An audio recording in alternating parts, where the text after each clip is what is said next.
Hello, everyone. I'm sure you guys have noticed as the years progressed that politically correct morals have infested your favorite forms of entertainment. They have infested institutions, they have infested governments, but we can have separate discussions about that. But the truth is, these morals have captured culture, and I would say that it's been a very, very sharp incline. And there were years where PC culture has actually, you could say, had an unnatural amount of incline, but still, it happened. And regardless about all of that, we kept talking about a lot of the flops of all of these PC movies and PC shows and rebrands and rewrites and all of those stuff. But at the same time, at the same time, this these type of morals keep getting stronger, and it just keeps getting weirder. So what's the solution to all of this? The solution is to create. It's just to create.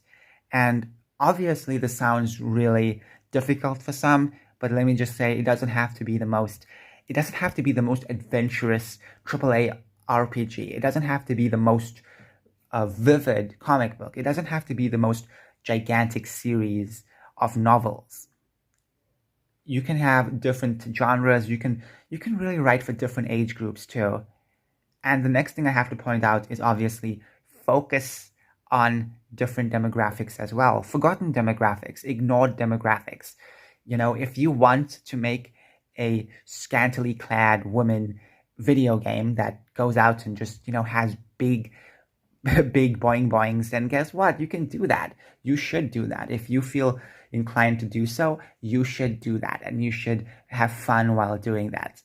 The thing is that we can't just expect every single company out there to just give you what you want all the time. And as much as we call it out, as much as we celebrate all of the downfalls, it keeps rising from the ashes like a phoenix. So what can we do really? It's just to create stuff.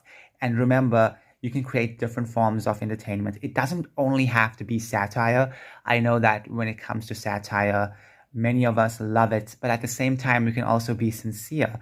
Maybe a lovely children's story that obviously has innocence in it. Maybe a wonderful romance story that isn't so out there. You know what I'm saying? I'm just saying you gotta create. That's the truth. Razorfist said this years ago, and this is true.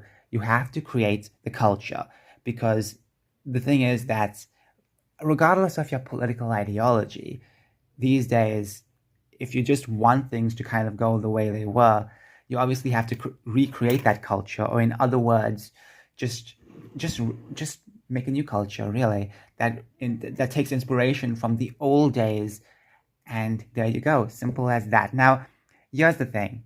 Here's another thing. Also, have networking. Speak with different folk who are on the same field as you. Communicate with them. Maybe you can help them out. And also, we have to celebrate our culture. There's no point in just creating without celebrating. So, for example, if you write a lovely book series, talk about it to other people. Maybe make a video promoting it, but not just for advertising, but also for just fans in general of the book, and also to get people into it, but not in an advertising way. Um, Also, you can send free copies of your games or books to reviewers and let them have a good chance at enjoying that, and let them give you some good feedback. Obviously, natural growth and mysterious growth can happen, but in my opinion, we have to also celebrate too.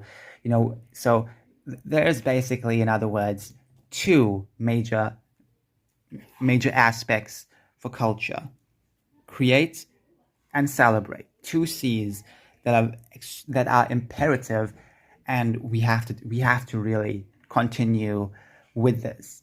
So that's my plan, and I hope other people can watch this and really enjoy this video. It's a really swift video, but I hope they can take something from this, learn something from this, and just remember, keep trying. If you fail, keep trying, keep on going, just keep going, because I would say that these days it's just rare for companies just to bend over backwards just for you. They keep quadrupling down on their politically correct values.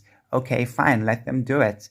You now know where you stand. You now know what is needed. You know who the forgotten audiences are. There you go. And also, I just want to add a little bit of advice when it comes to creating something.